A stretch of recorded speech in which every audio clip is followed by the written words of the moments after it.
ত্রয়োদশ জাতীয় সংসদ নির্বাচনের মধ্য দিয়ে দেশের রাজনীতির ইতিহাসে রচিত হয়েছে এক নতুন অধ্যায়। প্রথমবারের মতো একই সাথে গণভোট ও সংসদ নির্বাচনের আয়োজনে ভোট দিয়েছেন ভোটাররা। নির্বাচনে 299টি আসনের মধ্যে 212টি আসনই নিরঙ্কুশ জয় পেয়েছে বাংলাদেশ জাতীয়তাবাদী দল ও তাদের জোট। এর মধ্য দিয়ে বিএনপির নেতৃত্বে নতুন সরকার গঠনের পথ সুগম হয়েছে।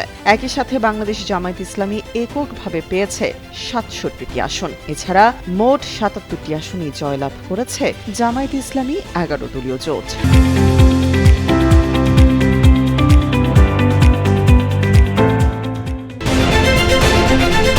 এবারের নির্বাচনের সবচেয়ে বড় বৈশিষ্ট্য হল সংসদে বিরোধী দলীয় কাঠামো। দেশের রাজনীতির ধারায় এবারই প্রথমবারের মতো প্রধান বিরোধী দল হিসেবে সংসদে আসতে চলেছে বাংলাদেশ জামায়াত ইসলামীর নেতৃত্বাধীন 11 দলীয় জোট। দলটির আমির ডক্টর শফিকুর রহমান জাতীয় নির্বাচনের ফলাফল মেনে নিয়ে শান্তিপূর্ণ ও দায়িত্বশীল বিরোধী দল হিসেবে কাজ করার ঘোষণা দিয়েছেন।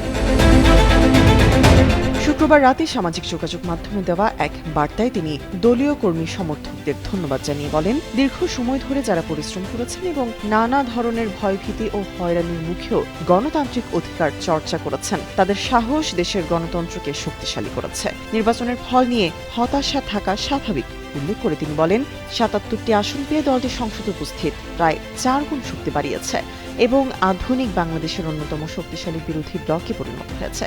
এটিকে তিনি নতুন ভিত্তি হিসেবে দেখার আহ্বান জানান।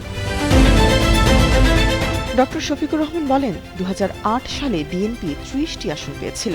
18 বছর পর 2026 সালে তারা সরকার গঠন করতে যাচ্ছে।